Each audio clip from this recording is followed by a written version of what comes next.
जय जिनेंद्र। मैं आज आपको एक नई शक्ति के बारे में बताने जा रही हूँ। इस शक्ति का नाम है प्रेम। जीवन सरल और सहज है क्योंकि आपके जीवन में केवल दो ही तरह की चीज़ें होती हैं, सकारात्मक चीज़ें और नकारात्मक चीज़ें। आपके जीवन का हर क्षेत्र, चाहे यह आपका स्वास्थ्य हो, आर्थिक स्थिति हो, लोगों से संबंध हो, काम धंधा हो या सुख शांति हो, आपके लिए या तो सकारात्मक है या फिर नकारात्मक है। आपके पास पैसा या तो बहुत ज़्यादा है या बहुत कम है। आप या तो पूरी तरह से स्वस्थ हो या अस्वस्थ हो। लोगों से आपके संबंध या तो मधुर है या कटु है। आपका काम धंधा या तो रोमांचक है और सफल है या असंतोषजनक और असफल है। आप या तो हमेशा खुश रहते हो या अधिकांश समय परेशान रहते हो। अच्छे वर्ष है या फिर बुरे वर्ष है, अच्छे समय है या बुरे समय है, अच्छे दिन है या बुरे दिन है। यदि आपके जीवन में सकारात्मक चीज़ें कम और नकारात्मक चीज़ें अधिक है तो कहीं न कहीं कोई न कोई गड़बड़ है।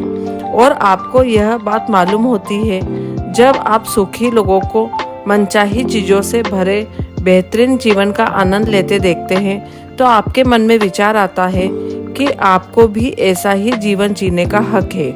और आप यही सोचते हैं, वाकई आप मनचाही चीज़ों से भरे बेहतरीन जीवन के हकदार भी हैं।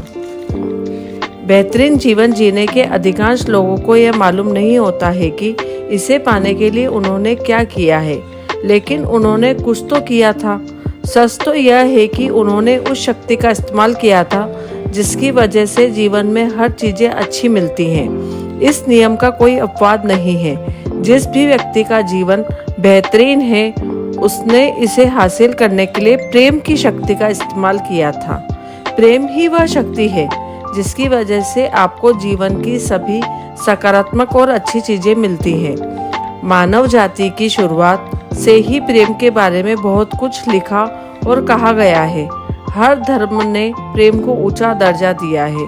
हर महान चिंतक, दार्शनिक, धर्मगुरु और लीडर ने इसकी महिमा का बखान किया है, लेकिन हम में से अधिकांश लोग उनकी गूढ़ बातों के पीछे छिपे वास्तविक अर्थ को नहीं समझ पाए हैं। यह बात सच है कि उन्होंने अपने युगों के लोगों को ध्यान में रखकर अपना संदेश दिया था, लेकिन वह संदेश अमर है और हर युग के लोगों पर लागू होता है। उनका संदेश आज के संसार में भी सच है, प्रासंगिक है। प्रेम सचमुच बहुत बड़ी शक्ति है क्योंकि जब आप प्रेम करते हैं तो आप ब्रह्मांड की महानतम शक्ति का इस्तेमाल कर रहे हैं। प्रेम की शक्ति के बारे में एक नव विचारवादी लेखक ने कहा है, अदृश्य होने के बावजूद प्रेम भी वायु या जल जितना ही वास्तविक है। यह एक सक्रिय, जीवंत और गतिशील शक्ति है। समुद्र की तरह ही प्रेम भी लहरों और धाराओं में चलता है। धन्यवाद। यदि आपने मेरा चैनल सब्सक्राइब नहीं किया है तो प्लीज़ सब्सक्राइब करें, लाइक करें, शेयर करें। यह मैटर द सीक्रेट बुक शक्ति के द्वारा निकाला गया है। इससे मैंने अपना जीवन काफ़ी परिवर्तन किया है और आप भी करें। धन्यवाद।